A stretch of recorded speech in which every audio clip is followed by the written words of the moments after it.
আসসালামু আলাইকুম। আমি আজকে দেখাবো ভিডিওর মধ্যে যেটা যে আমার এই মাছের ফিশারি থেকে ব্ল্যাক মস্কো যে বাচ্চাগুলো দিছে এই বাচ্চাগুলো আমি সংরক্ষণ করব। বাচ্চাগুলো তুলে তারপরে অন্য ট্যাঙ্কে সেপারেট করব। তো ব্ল্যাক মস্কো যে বাচ্চাগুলো দিছে তো এগুলো একটু দেখাই আপনাদের। এদিকে একটু ক্যামেরাটা, যে এই ট্যাঙ্কের মধ্যে ব্ল্যাক মস্কো বাচ্চাগুলো দিছে, তো আমি এটা থেকে বাচ্চাগুলো তুলবো। তো বাচ্চাগুলো ধরার জন্য যে হাতিয়ারগুলো প্রয়োজন আমার আছে, এই যে এই ছাঁকনি আছে, এই ছাঁকনি আর এইটা হইল গিয়া যে বাটির মধ্যে আমি ছাঁকনি তুলে তুলে এটার মধ্যে রাখবো। তো প্রথমে তো এটার মধ্যে আমি পানি নিয়ে নিলাম। এই একটা বাচ্চা উঠছে, এরকম করে আমি বাচ্চাগুলো ধরবো। এই যে একটা বাচ্চা, বাচ্চা বাচ্চা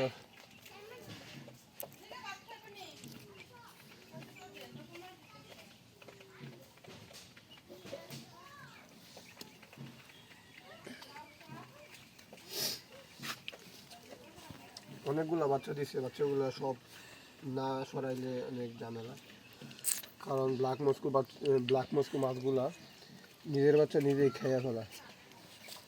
এই কারণে সেপারেট করে আলাদা করতে হয়।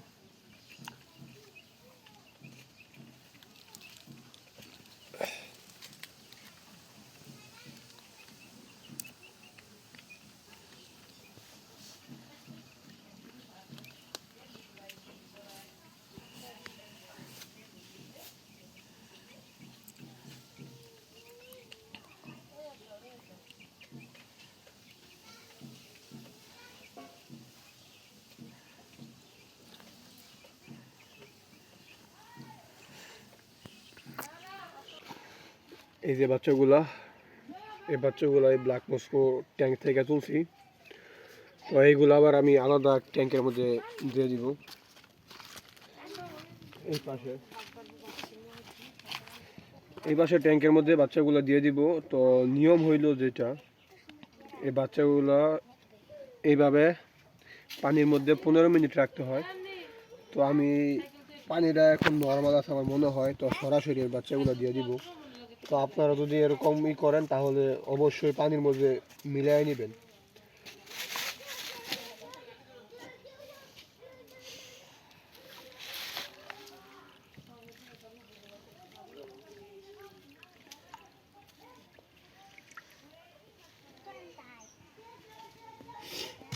অনেকগুলো বাচ্চা পাইছি।